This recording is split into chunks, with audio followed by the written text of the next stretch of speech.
My son Caleb started talking to his imaginary friend, Mr. Mapes, when he was 3. At first, it seemed harmless and even cute.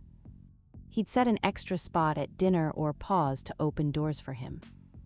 My wife and I simply laughed it off. But then Mr. Mapes began to know things he shouldn't. One night, as I was putting Caleb to bed, he said, "Daddy, Mr. Mapes says not to drive to work tomorrow.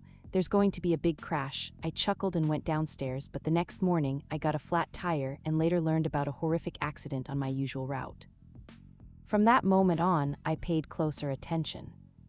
Caleb would casually mention things like, "Mr. Mapes says the neighbors are moving soon. The Johnsons had just renovated their house, so why would they leave?"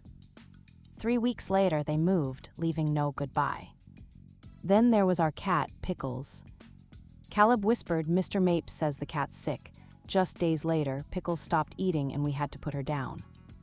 I tried to rationalize it, thinking kids are perceptive and maybe Caleb had picked up on some signals. But things started to get darker. Caleb changed. He stopped wanting to play outside, whispered to empty rooms, and soon began sleepwalking.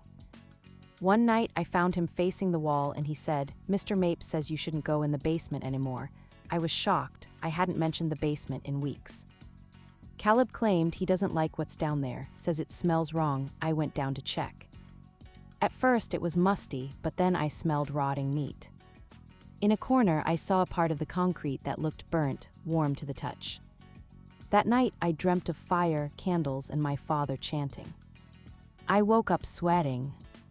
The next day, I called my mom about my father's potential involvement with occult practices. After a long silence, she said, "Your father was a troubled man." Later that night, Caleb climbed into bed, shaking. He whispered, "Mr. Mapes says he tried to keep it away, but it's too late now." It's awake. Suddenly, a series of thuds and scratching noises started coming from the basement. I grabbed a bat and went downstairs.